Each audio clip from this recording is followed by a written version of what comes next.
தேர்தலுக்கு முன்பு திமுக அலையன்ஸ்ல வந்து ஒரு ஷேக் இருக்குன்னு சொல்லி நீங்க ரெகுலராகவே வந்து பேசிட்டு வரீங்க. இப்போ வரைக்கும் திமுக காங்கிரஸ் அலையன்ஸ்ல வந்து அந்த இழுபறி இதை எப்படி பார்க்குறீங்க? இல்லை, இப்போது அவர் திரு செல்வ பெருந்தகையினுடைய அந்த கருத்துக்கள் பார்த்தா கொஞ்சம் வந்து ஒரு பிரேக்கிங் ஆகிற மாதிரி தான் இருக்குன்ற மாதிரி ஒரு தகவல் இருக்குது. அதுக்காக நாங்கள் வந்து யாரையும் போய் வந்து கெஞ்சலை, புரியுதுங்களா? நீங்கள் வாங்க நீங்கள் வாங்க நீங்கள் வாங்க நீங்கள் வாங்கன்ட்டுன்னு எங்களை பொறுத்தவரை சரி இல்லையா? அங்கே வந்து பார்த்தீங்கன்னா வந்து திமுகவில் வந்து எங்களுக்கு பயந்தே குறிப்பாக வந்து அவசர அவசரமாக ஏன் முடிக்கிறாங்க? அவசர அவசரமாக உடனே ஒப்பந்தம், உடனே கையெழுத்து, உடனே வந்து வெளியிடுறாங்க, உடனே வந்து தொகுதி பங்கீட்டுக்குள்ளே எல்லாம் நடவடிக்கை எடுக்குது. இதில் அவசரம் காட்ட வேண்டியது அவசியம் என்னென்னா, விட்டால் வந்து எங்கே போவாங்க? ஆப்ஷனு ஏடிஎம்கேக்கு வருவாங்க. அந்த ஒரு ஆப்ஷன் வந்து எந்த கட்சிக்கும் வரக்கூடாது என்ற அடிப்படையில் பயந்து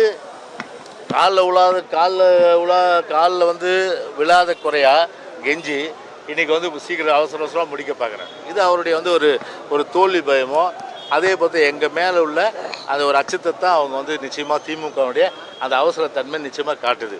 எனவே எது எப்படி இருந்தாலும் சரி சரிதானே, சொன்னது போல் இன்னும் தேர்தல் வந்து இன்னும் மார்ச் 2nd வீக் 2வது வாரத்தில் அறிவிப்பு செய்யப்படலாம். அப்படி அறிவிப்பு செய்யப்படும் போது அதற்கு முன்னாடி கிட்டத்தட்ட இன்னும் 10 நாள் இருக்குது. 10 நாள் இருக்கிற நிலையில் ஒரு கிராமத்தில் ஒரு பழமொழி சொல்லுவாங்க, கத்திரிக்காய் மலிந்தால் கடை தெருவுக்கு வந்து தான் ஆகணும்.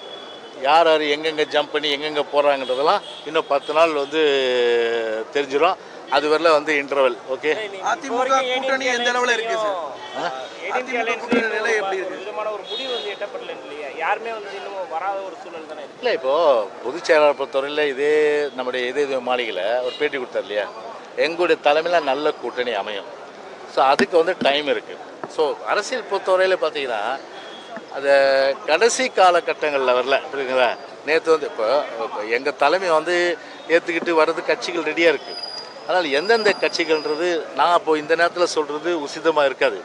அதனால் எங்கள் கட்சி தலைமை ஏற்றுட்டு வருகின்ற நிலையில் எங்கள் தலைமையிலான அந்த கூட்டணியில் யாரெல்லாம் வந்து இருக்கிறாங்க அப்படின்றத நிச்சயமாக வந்து உங்களுக்கு இன்னும் ஒரு 10 நாள் இருக்குது இல்லையா? எலெக்ஷனுக்கு இன்னும் வந்து நோட்டிஃபிகேஷன் அனௌன்ஸ் பண்ணல. அனௌன்ஸ் பண்ணுறதுக்கு முந்தி 2-3 நாளில் கண்டிப்பாக வந்து எங்கள் தலைமையில் எந்தெந்த கட்சிகள் கூட்டணி இருக்குன்றத கண்டிப்பாக வந்து பொதுச் செயலாளர் கட்சியும் அறிவிக்கும்.